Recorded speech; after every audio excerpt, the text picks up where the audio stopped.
Bote na bino nyonso bandeko balandi ya émission Masolo ya Congo. Tokutani lelo na numéro na biso mosusu. Lelo tokosola makambo etali régie de voix fluviale RVF na mokuse. Lelo toyambe bino ndeko Lwaboshi Daniel, ozali directeur général awa na régie de voix fluviale RVF na mokuse. Nde tokosola makambo yo vraiment etali RVF. Bandeko baye barate RVF ezaka wapi, direction générale nango ezaka wapi, est-ce que l'entreprise wana mama existera lisusu bien ekufa, bamona bango na terrain te, bamona baaction na bango te, eloko moko te, mai mati babi bato agéraka makambo mai RVF baoloba nini, entreprise oyo ekenda wapi, esaka mosala nini finalement. Mais mikolo eleki tomoni tata mokonzi ekolo apesaki confiance na équipe dirigeante. Oui, Kamami Nandeko Daniel Lwaboshi, nde azali directeur général awa, tokosola na ye makambo etali kaka RVF. Apoko lelo toyambeli bino ye po tokende vraiment na mozindo. Ndeko Daniel, mbote. Boni. Calme. Boni santé à RVF. Bon, tout va bien, il n'y a pas de problème. Sauf que Nengomoni, à la bureau de biso, Maï Mathieu Belé, place Nosso, bon, alors c'est le bureau Moussoussou, la biso, et Maï Koti, mais bon, à part cela, la situation est bien, sans problème. Le colo bandi pe likamba Maï to kende kana likambu ya Maï. Maï en a équita pour que Jean Nyoso, zongila msala parce que bon, les deux problème pour nous, donc certains agents, bon, ça l'a été. Mario ekoteli batu bakimi bandaku bakei kobatama na babisika bandeko na bango po moye bavanda bandaku wana ezate. Eza mosala ya nani ya RVF te. Kosala ni koluka solution ya maye ekita. Ndenge mataki bobo zoki déjà ba précaution te boye bakite bo annoncer déjà batu te que na période boye maye ko mata boye bien eza naturel. Bon, il y a un problème naturel d'abord. Hein, Koebango. Chaque année, hein, maï mataka. Chaque année, maï mataka. Mais tout lié parce que année oyo, maï matié belé et belé, juillet hauteur makasi. Et salama et ambalao et salama encore une fois en 1961. Nde mataki tina na hauteur ozali na ngolelo il y a 6 mètres 21. Alors ça signifie que comme je le dis et ça la marque toujours c'est un phénomène naturel.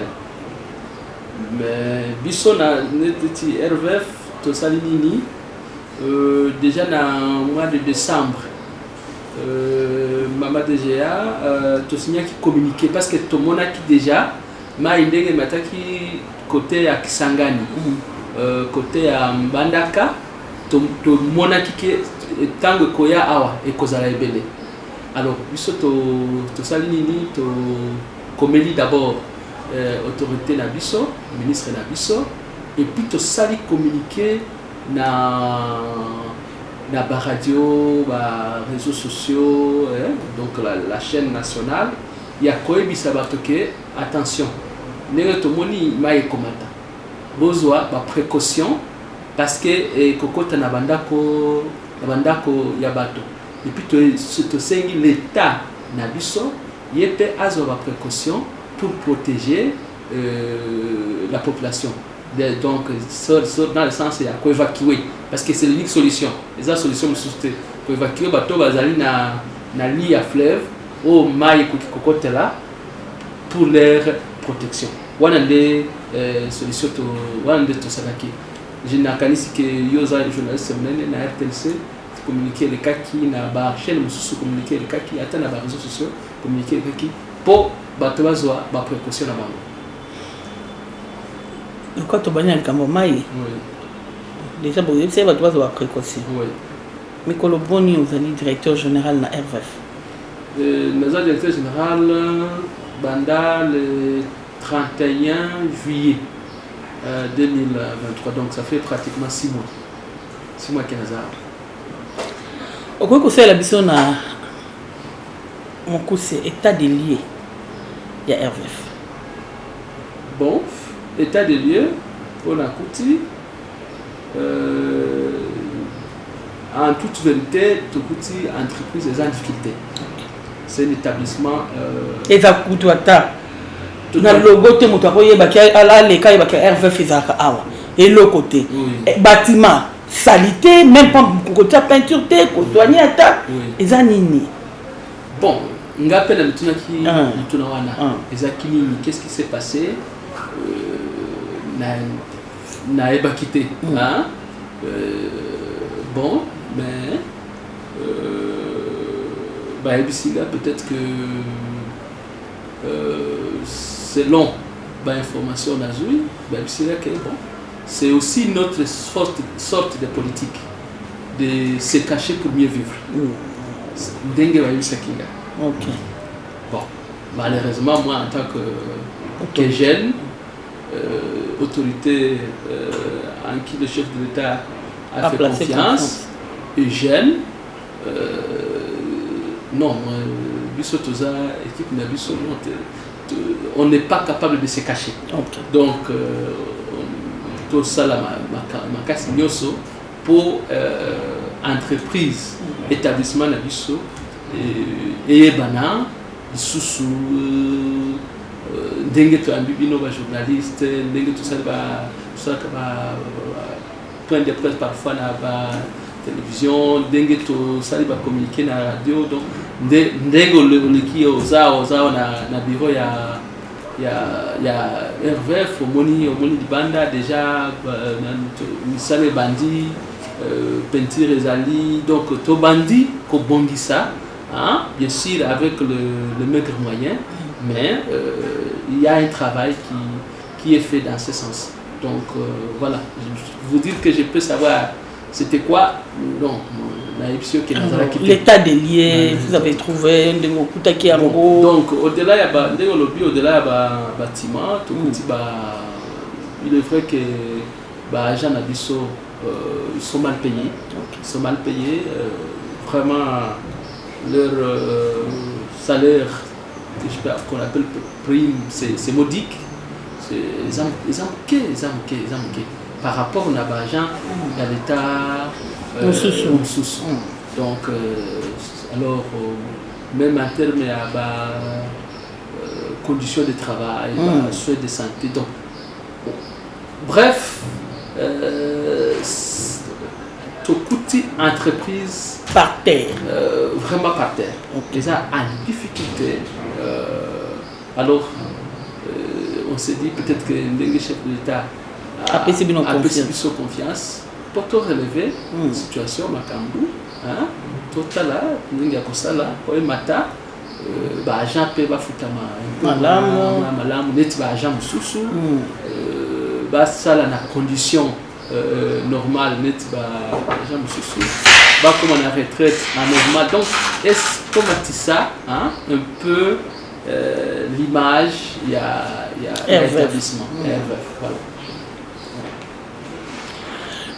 Rôle primordial à RVF rôle primordial à RVF les akobongisa nzela ya mai nde mosala na biso omoni neti na pesi exemple neti office de route omoni office de route rôle na ye eza kobongisa balabala biso disons RVA mosala na bango eza kobongisa baéroport banzela ya bandeke ya baavion biso RVF mosala na biso eza kobongisa nzela ya mai parce que na mai pe eza boulevard eza balabala mais balabala ya mai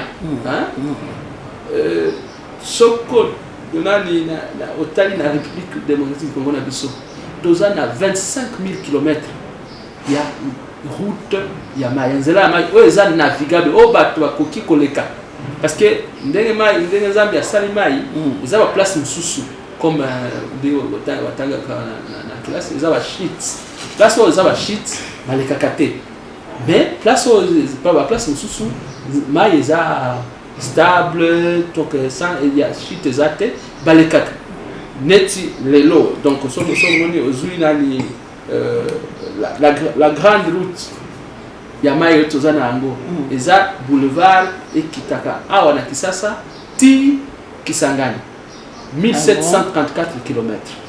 Donc on les a là, il n'y a pas de shit, il n'y a pas quoi que ce soit. Donc ça aussi va soit nayo awa na port public ya onatra awa okokendeti Kisangani sans problème, sans problème.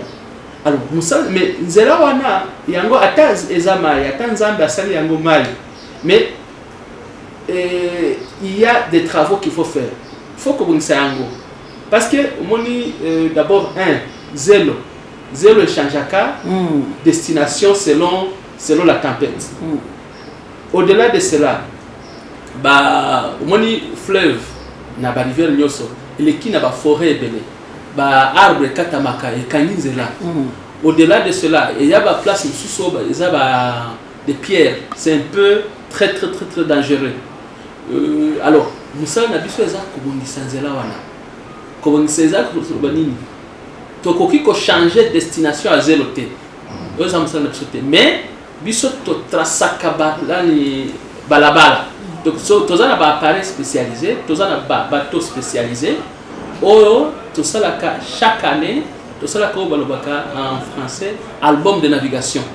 Donc na album ana to la kisi ba navigant balabala o bakukozo parce que mai ndengo moni yango ato moni yango eza un peu plat mais na relief na yango na se eza platé eza ba place mususu eza ba pierre eza ba place mususu eza ba zélo eza ba place mususu où c'est un peu l'eau, il y a le courant est très rapide. Alors biso spécialisation na biso eza ko lakisa o ba navigant soko koti na fleuve zwanzela boy. So, par exemple, entre Congo Brazzaville et RDC, les Kaboy, ce que mata, les Kaboy, ce que kita, les Kaboy, ce qui ont comme place kilomètre par kilomètre, parce que à chaque kilomètre, il y a toujours des obstacles à gauche à droite.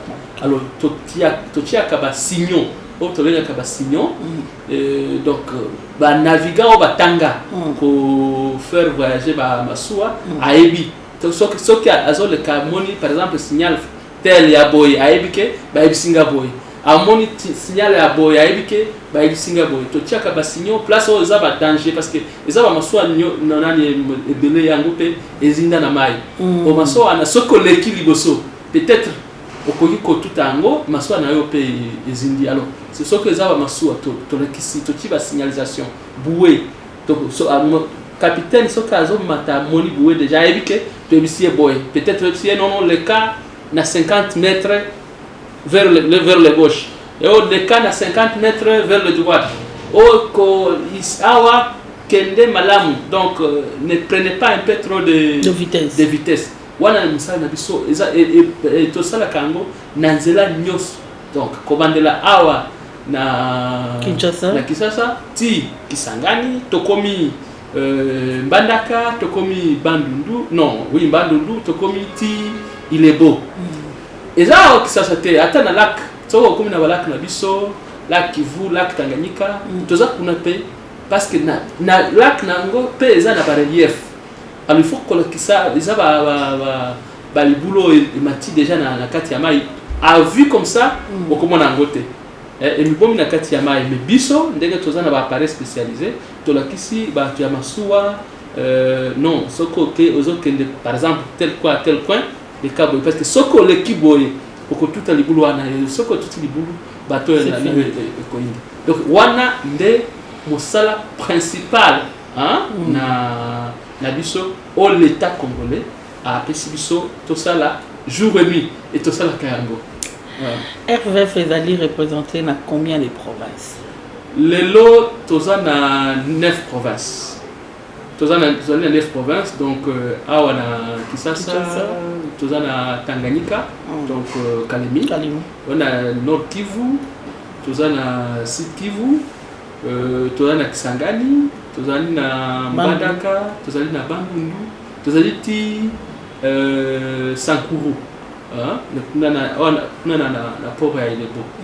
Donc mais l'idée des aliko fongola ba place parce que au-delà de l'élection Tomi Charjaka na fleuve na ba rivière ya monene na ba lac ebele. Alors ndenge tomoni dans les lacs Albert na Otola Edouard kuna na Grand Nord, il faut tout y service kuna parce que au-delà ya kobongisa nzela to na travail mususu oyo ya comment on appelle hydrologie et hydrographie. Na hydrologie ndo to sala ko na lebia komatamai mais la spécialisation ya ba hydrologue bango nde baebaka quantité ya mai ozo kita de tel endroit OK soki mai mbule beti ebele par exemple na Lualaba OK telle quantité ya mai ekoti mai wana ekokoma wana kisasa tel jour ainsi de suite. Bon ba hydrologue bango donc parce que il y a aussi la étude il y a ndenge to sala ka travail mususu étude il y a vitesse ya mai na étude il y a quantité ya mai parce que par exemple ce que ba ça la centrale hydroélectrique avant que otia centrale hydroélectrique il faut benga biso RVF parce que biso ndeto ko pesa yo vitesse normale ya mai quantité normale ya mai étude il y a mouvement ya mai parce que par exemple ce que lelo omoni mai mati lelo bon mais mai wana après tout un temps ekokita alors ce que os spécialistes oyo tongi disons barrage na yo lelo okotonga en fonction à niveau mai zanango mais 2 mois après mai ekokita peut-être jusqu'à 3 4 5 mètres ekokita alors des barrages na yo ekotikala kali na likolo mai ezokoma lisusu ata même régime des eaux soki aosala captage ya mai il faut benga biso parce que tokopesa historique parce que mai ezalaka toujours en mouvement lelo mati le lobby ekiti lelo ezaboye de ça essence boye lobby essence boye donc tout ça ce sont des études hydrologiques que tosalaka biso RVF puis topesi oyo bazo lukanga.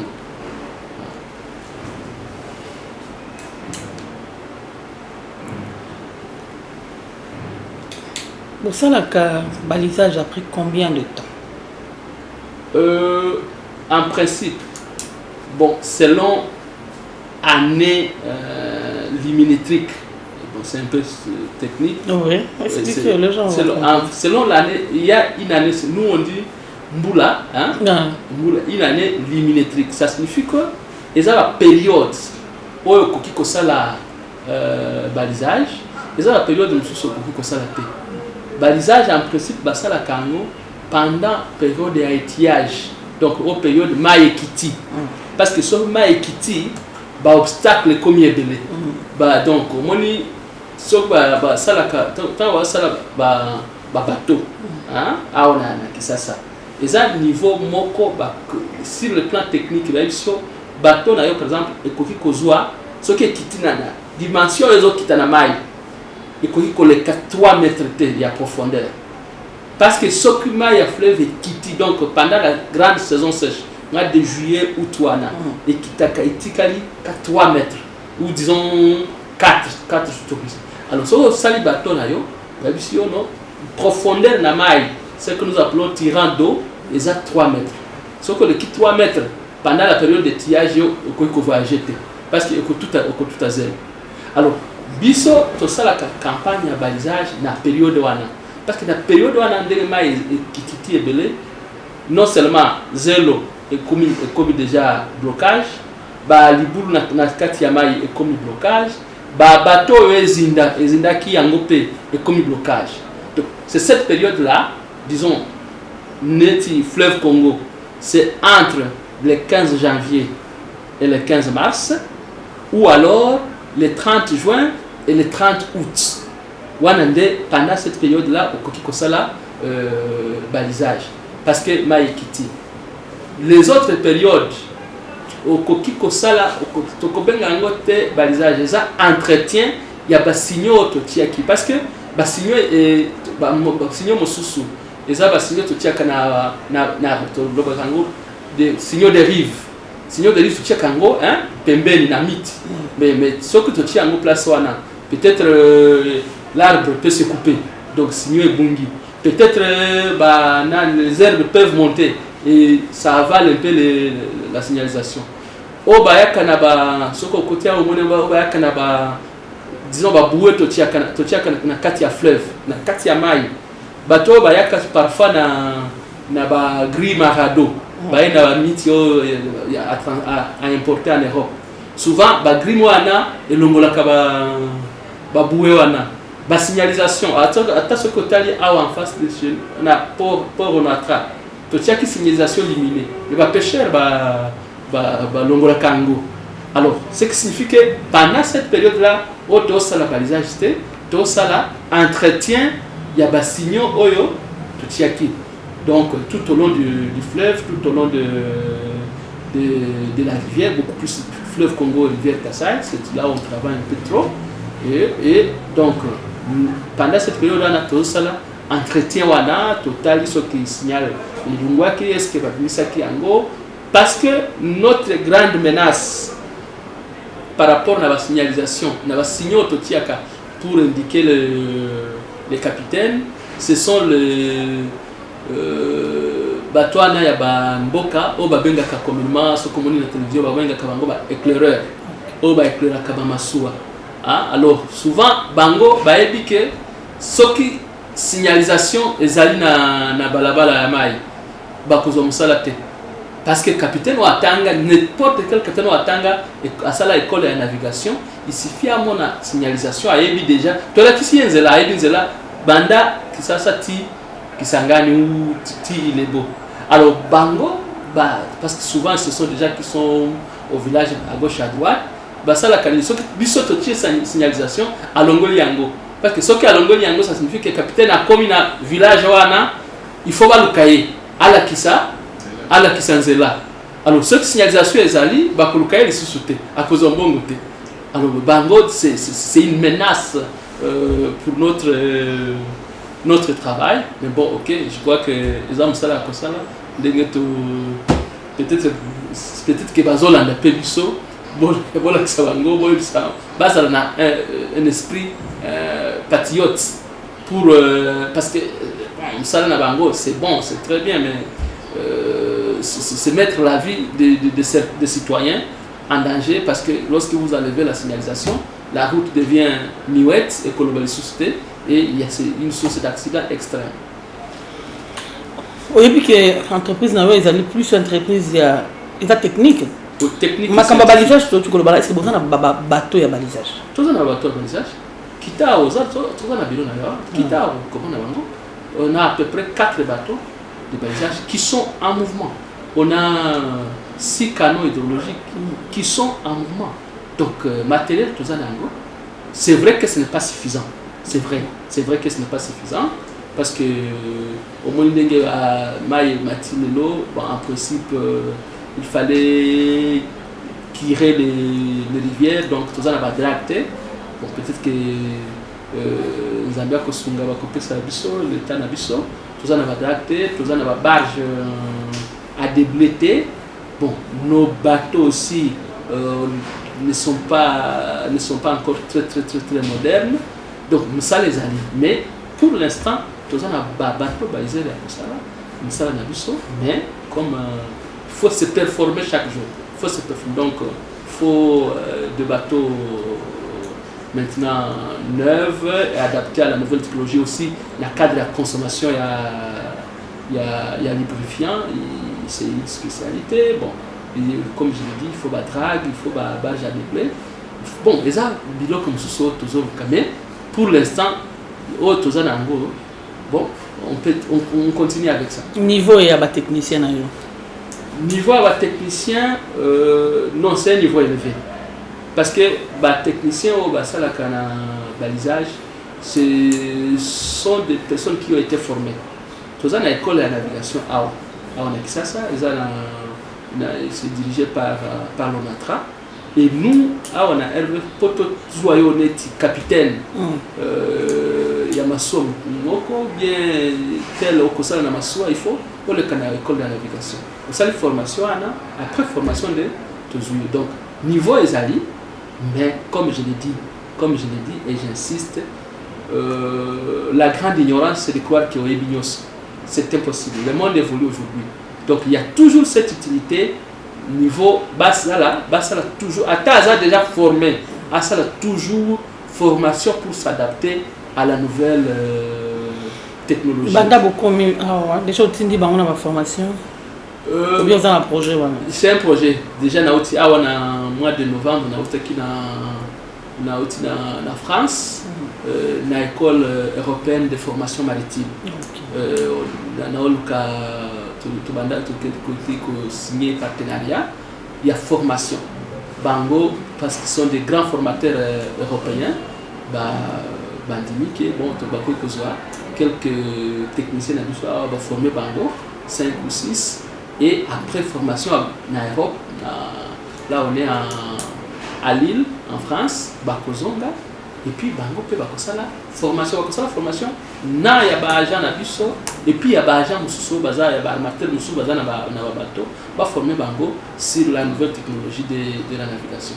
Donc c'est une idée, c'est un projet. Tout le monde est un technicien.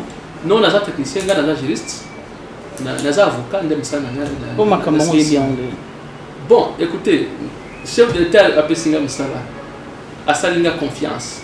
La grande erreur que on a fait ça là, c'est que Kobimawa na tikali na po ya avocat nangate. Il faut na zala na po na zo nzote ya musala onazo sa. Ndenge na bon yango nyo c'est ça kana ba ouvrage wa da otangi et puis bon quoi la fin du temps. Voilà.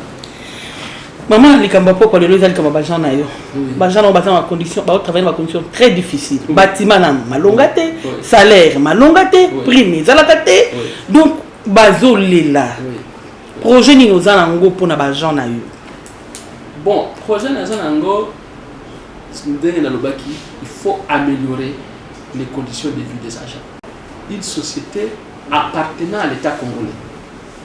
Ça signifie que l'État congolais, comme je l'ai dit, étant une société à caractère technique et scientifique. Ça signifie que l'État congolais a boy tozalana entre guillemets esprit à commerçant. Moussa na biso eza kolukambongo te. Kwa l'État biso te. Biso eza ko sala moussa to sali service.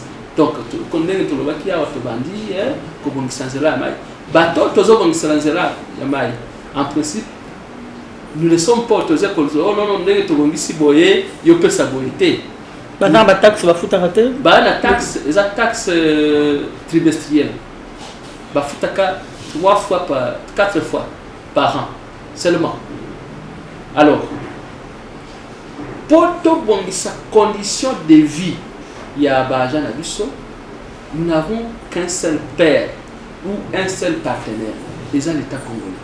Donc il faut tozonga les sous et pas ya État congolais. Tout la kisaye que salaire watiaki. C'est vrai peut-être tango watiaki yango, peut-être. Je dis peut-être tango watiaki yango, peut-être que zalaki un peu raisonnable. Mais salaire des alaka en francs congolais par exemple. Tout ici est mati déjà. Alors par rapport au moto abanda kozwa par exemple 250 000 francs. Exemple. 250 000 francs en 2021 peut-être, ou en 2000, même jusqu'en 2022, c'était encore 100 $.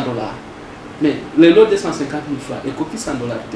Donc il faut que Zonga, pas à l'État, tout ne fût que non seulement à réajuster le salaire na l'argent, mais aussi après passage à Covid, la vie, le coût de la vie est matière. Donc il faut l'État congolais, les sous-sous, tout ça, amatissa, salaire na l'argent. Ça c'est un. Deuxièmement, comme je l'ai dit, l'État n'est propriétaire na biso. Il faudra toujours et encore pas naïe, que vous savez, les bâtiments tels que Moniango, ce sont des bâtiments vieillissants. Et ce n'est pas normal. Tous vous savez, non, budget, parce que dans chaque budget, Oyo Moniawa, chaque année, il y a toujours un budget d'investissement, de réhabilitation des bâtiments publics de l'État, des bâtiments à gauche à droite. Alors, tout le que les bâtiments d'Abisso, ce ne sont plus des bons bâtiments, les conditions de travail ne sont plus bonnes. Atia a programmé Bisso un budget pour la réhabilitation des bâtiments, pour la mise dans des conditions normales de travail. C'est ça notre obligation, c'est le rappeler parce que c'est notre État propriétaire. Avant tout ça, on a bâtiment. On a un projet à construire ou bien à réhabiliter. Pour tout le monde, on peut réhabiliter à Wizaté. Ce qui on pouvait construire. Mais je ne peux pas aussi vous dire qu'on aura des ambitions démesurées. Parce que dans tout ça, même si Nazan a idée à construire, même si Nazan a idée à réhabiliter, la loi, parce que nous on est géré par la loi, m'oblige et Sénélinga Nazwa d'abord une autorisation dans le ministère des titres de la mission, donc le ministère des Transports et Communications. Pour que, parce que c'est le ministre, notre ministre des tutelles, il y a à défendre ce qui a dit ma canisinangai, ce qui a dit il y a à défendre na budget à l'État pour que l'État a programmé. Donc, dans tout ça, les idées sont là, mais il faut obligatoirement passer par des services habilités. Et les services habilités, les ministères de la mission. Voilà. Au Saliboni, Namikolo, 6 mois, 7 mois, Banda, 6 mois. Oui. Ma retraité, on gérait une classe, il faut matisa quand même, jeune, base de la place, comme Mikolo, tant que retraite, tout ça, il n'a pas de. Bon, retraite, c'est légal. Les amis, il y a Mboka, les Tchaka, âge à retraite. Na loi Nabiso, à 65 ans, Motonyoso. Mais tout le monde va placer 65 ans, va placer bien au Kennedy pour l'État de ça va marquer quitter. Biso et pas Nabiso, ce que au commissi 65 ans. Le jour où on a au commissi 65. Une année avant, jour date anniversaire, il y a 65 ans, to komelio. To bisio que OK, yeba que année prochaine telle date. Au fêter 65 ans et le jour où on a fêté 65 ans au comité d'association à Moussalo Kosala les sociétés. Il n'y a pas 3 mois que nous avons mis en retraite notre directeur technique, Papa Mokangu. Il n'y a pas 2 mois qu'on a mis en retraite notre directeur financier, Papa Kitoko. Il n'y a pas 1 mois qu'on a mis en retraite notre chargé de paye, Papa Ngimina. Donc c'est chaque mois, selon ce que âge naé, à quel retraite. C'est ça la loi. Nous avons coquille à copier ça vraiment comment que nous faisons dans salim bamboula et belé au tina na retraite sans copier ça et ma coquille naé. Non ma coquille zaté. Il faut pas que Tolanda va tromper la population, non. Il n'y a pas cette possibilité. Mais tout ça là bon na coûte déjà système ça. Donc, un petit rien, salaire d'attente. Un petit rien. Vraiment mais au moins, régulièrement, chaque mois. En attendant, toute l'entreprise est en bongo, il y a des comptes finaux na bango pour qu'on vende calmement. Mais la retraite, chez nous, c'est obligatoire. Il n'y a pas de choix, malheureusement. Et comme le salaire, c'est le budget répondre pour matissa avant moi, vraiment madame. Parce que le budget, le temps d'être Kabango, ils ont entreprise. Oui, il y a RFF. Oui. Banda, comité où tu kende. Oui. Plus de 18 ans. Oui. Ba directeur RFF, Tamboula Makolo, Baja RFF, Bana Moutukat, Bisute Douarabango, les gens souffrent. Pour la point au lobby nini, pour la makamune fisc et biso qui est dans la tabango Douarabango, ba directeur, Tamboula Makolo, contrairement à l'entreprise. Oui. Et ils ont un problème là, et je me dis, il faut qu'on ait une solution. Malheureusement, je ne suis pas autorisé ou je ne suis pas permis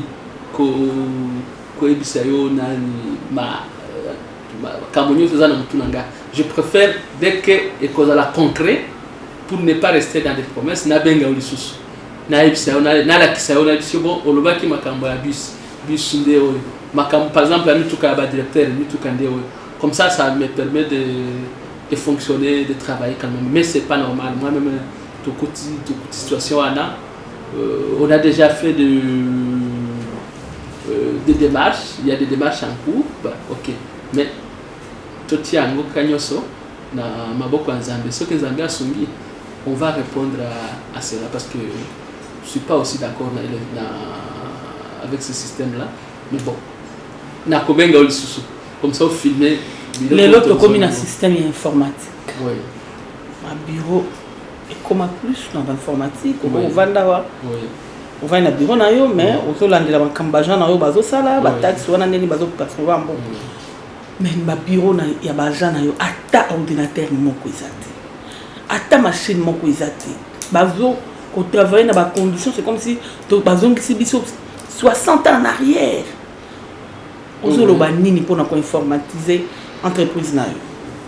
Bon, dire que ata l'ordinateur moko ezati le ba yonde yo kokoti sango ata moko tani balé nakuti okuti ba ordinateur nakuti ordinateur ozana na caméra ndenge ozana caméra après peut-être même en pleine interview awa nakuko tinda yo kota awa na sima na biso na bureau ya cartographie et comment na nombre d'ordinateurs za kuna na direction technique tozana ordinateur tozana parce que musa na biso ça demande un peu de la haute technologie. C'est aussi de l'information. Alors, bureau, presque ce qu'on commis dans l'administration, comme la finance, comme la direction technique, c'est vrai que, comme je l'ai dit, l'objectif est ça la performance. Il ne faut pas tomber dans l'autosuffisance. Non. Et ça, c'est tout ça. Mais il faut aussi performer chaque jour. Mais dans le lobby, oui, il y a utilité, il y a informatisation, il y a système Nyoso, net système Yamusala, système de surveillance, système de perception, même il y a taxe. Donc, le système Nyoso, il y a cette utilité-là. Et nous, on s'est dit, il faut ça la main. Il faut ça la main. Tochiaki projet parce que Tochiaki projet na budget il y a 2024 tous la loi de finances tous yango promulgué total l'état na biso propriétaire andimi qui tout ça là ce qui andimi tout ça là yango parce que nous ça na biso tout ça les propositions et puis est-ce que déjà aux partenaires bando combien à 6 mois parce que RV faisant la disons partenaire pour ils doivent quand même relance non bien sûr le partenaire ndenge na biso nauti na biso déjà tout à l'heure nauti en France c'était pas pour aller me reposer les qui en contact avec partenaire tous ça en contact parce que ba partenaire nous sont ndenge bi makambo ya élection en Afrique souvent les grands partenaires ont fait les partenaires nous sont tous ça déjà en contact donné mais bango nous sont en koloba bozela élection les cas ce que élection les tout à to retourner en contact il y a pas de un mois Nazaki on a battu la Banque mondiale tout ça on a un projet par rapport à Dengo Monto tout ça on a maillot chaque fois qu'il pleut bah il se kangama tout ça c'est pas normal. C'est en principe les hommes là la biso total avec la mairie avec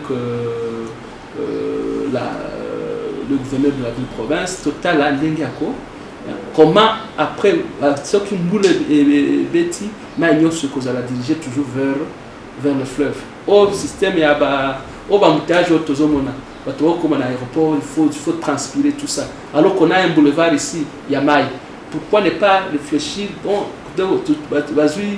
on fait des taxis à maille moto qui na aéroport il y a comme na balabala tout ça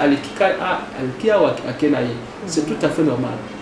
Pourquoi ne pas faire des bus de transport en commun mais des bus maritimes bateau bazo utakuna na scellé pourquoi ils doivent souffrir de passer 3 heures 4 heures sur la route pourquoi pendant que il y a toute une route ici une route qui coûte d'abord moins cher qui est sûre et qu'on ne peut pas parce que c'est vaste embouteillage et zalaté donc on a un projet boé la Banque mondiale même le fleuve batebele à Kisasa awa na mboko baye baka fleuve te parce que fleuve est un grand ennemi, un grand monstre qui ne fait qu'avaler les gens.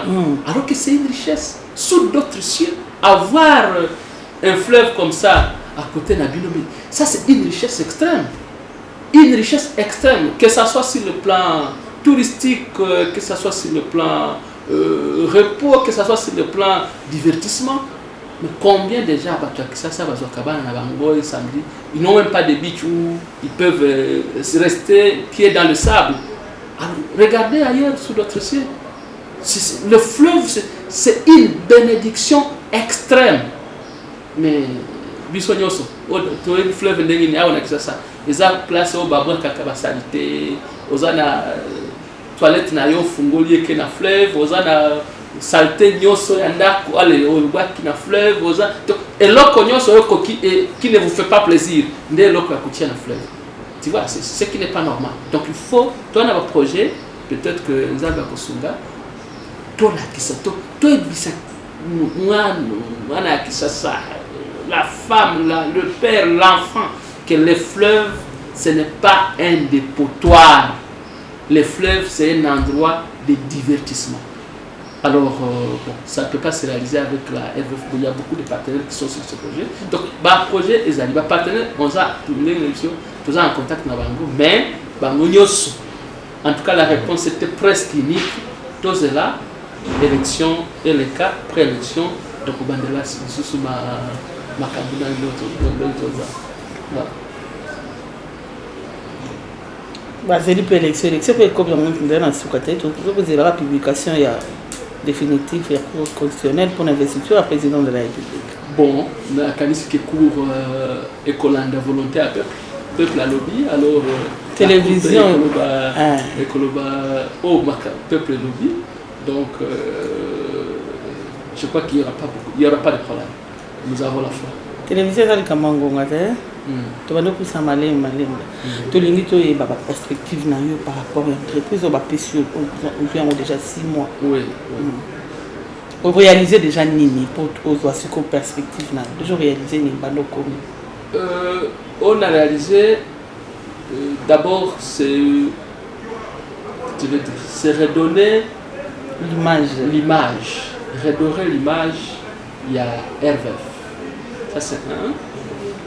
Ce collectif d'émission, RVF, je crois que Yomoko n'a 14 ans ou il y a 10 ans que Olobaki n'a RVF. Mais au moins, et Bandiko, ça c'est déjà quelque chose. Restaurer aussi un peu, dans temps soit peu, la justice sociale et distributive.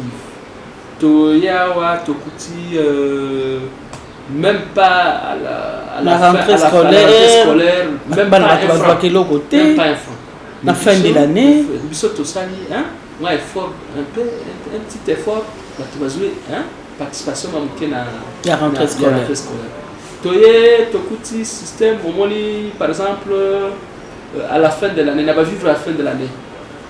Nous sous-soisouis, nous 10 sacs. Il y a l'osso et agent a vu par exemple 10 kilos. Tout ça la justice distributive. À la fin de l'année,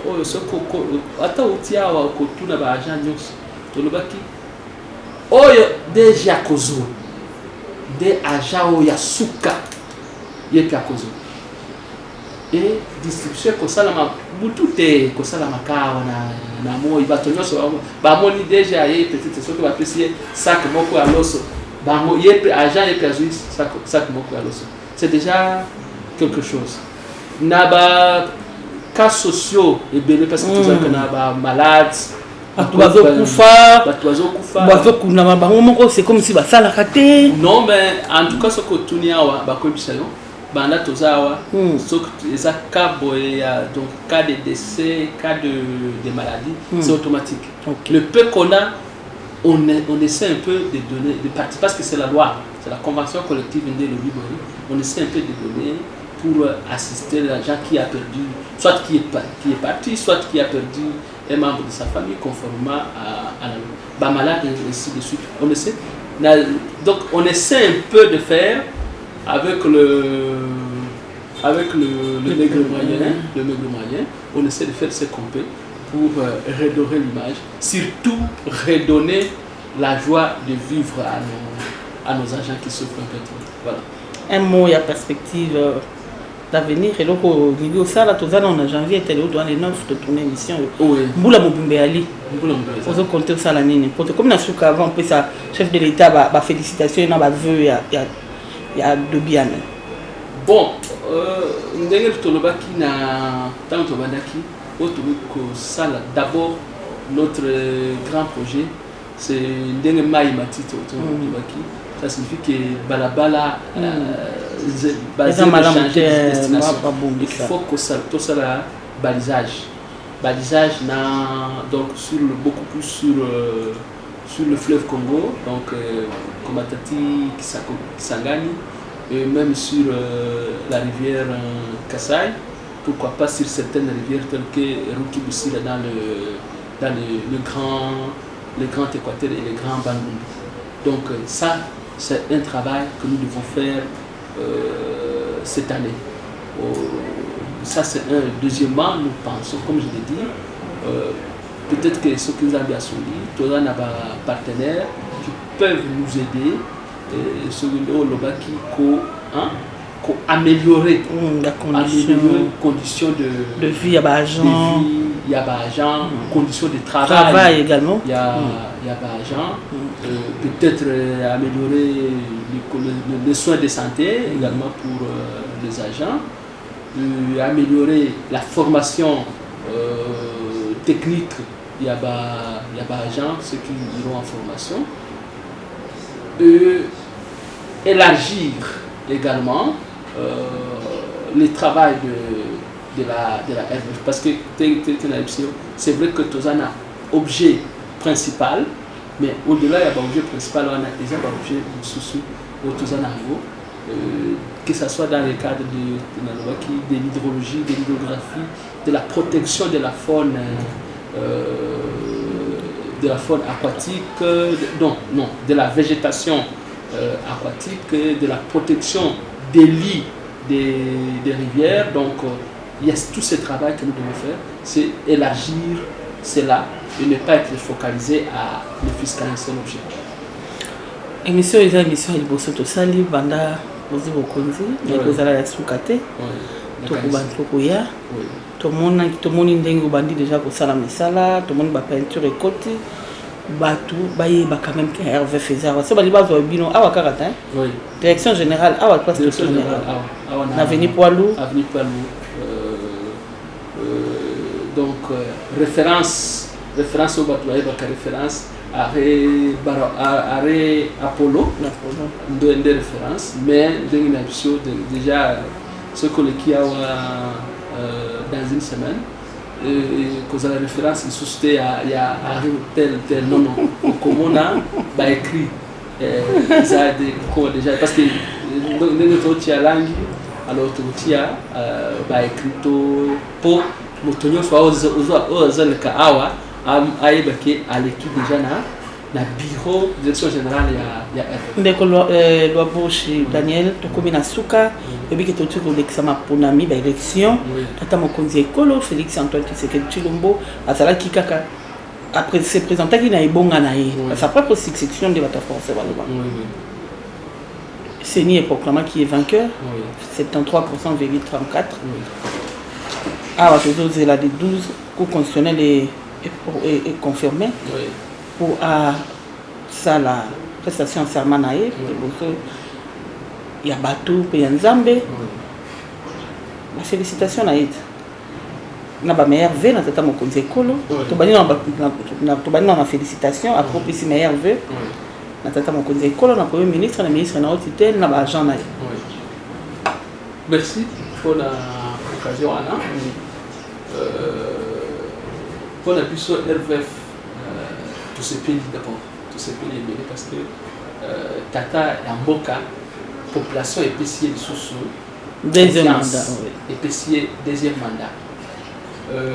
Deuxième mandat, on a Ndenge Yemoko à Ebissiso, c'est un mandat de travail. Ndenge asalaka toujours à continuer comme ça pour l'intérêt il y a peuple congolais.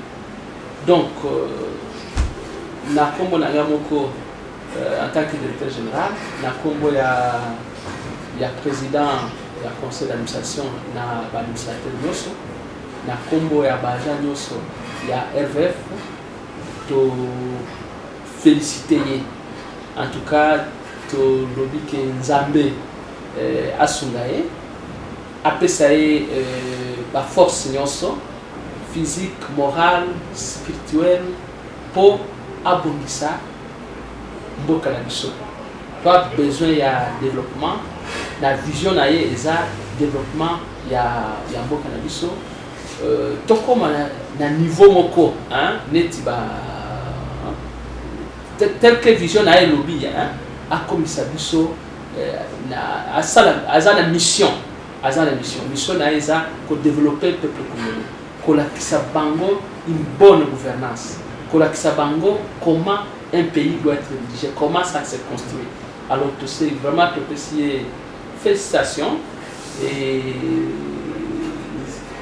que Dieu lui donne une force extrême pour savoir transporter cette charge de ce pays, un grand pays comme le Congo, et qui appelle ça l'image d'un grand pays, comme ça a toujours été reconnu sur le plan international. Lever le meilleur. Lever le meilleur, Zambé Isusu, qu'est-ce que je veux dire à Lingala, que Dieu lui donne la force pour l'année 2024, que Dieu lui donne la sagesse de Salomon, que Dieu lui donne une santé de fer et que Dieu protège toute sa famille politique comme biologique et qu'il protège tout le peuple congolais. Ndeko Loaboshi Daniel, Topesio, merci. Il y a une invitation à Bisso. Ce solo le solo pendant plus de 50 minutes. Un solo Italie RVF mais silité. Mais tous les belé télévision Kamangonga. Topesio, merci. Bisso peut te lobby va le meilleur na bino. Na yo na équipe na yo mopimba. Na to yebisi nzambe pe apeso pe mayele okamba eloko yo zu yango na mabele. Sur par terre RVF komaki. Et ça qui est dans la langue, tu comme les calibanda, tout le monde quand même moi peinture, bah du coup kota, tout le monde quand même moi bah genre bah comme quand moi sourire na espoir que l'objet va vous aller bien. Toton du bouton de midi.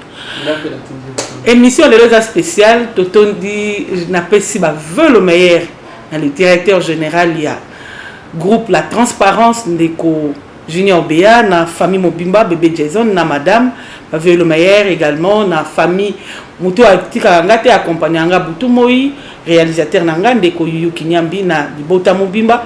Je souhaite joyeux anniversaire na mon bébé Emmanuela Kipulu, Mamidjika Bosele, mais joyeux anniversaire ma fille Kimieza Mabota Nabino Bandeko Balandi ya magazine Masolo Congo to solo la Kinandeko Loaboshi Daniel Ouazali, directeur général, il y a RVF, Régie de voix fluviale, Boyo, qui n'a rien d'engagé, Moko, il vit dans mon oreille, Dengazoa qui entreprise, Dengazo Matissa, Bele Botuna qui dit Kamba, Maman, Maizo Mata, Nakata Kinshasa, RVF, Azolo Banin, Boyo qui bino Moko réponse à directeur général, qui met à ma bota bino, Tokutani Bombala Sima, numéro Angoana, Dengo Misana Kobenga, Dengo Misana Botinda ba message, Botinda ba message, Toko Lukaye, Toko Pesaye, Mituna Nae, qui met à ma bota bino, Tokutani Bombala Sima.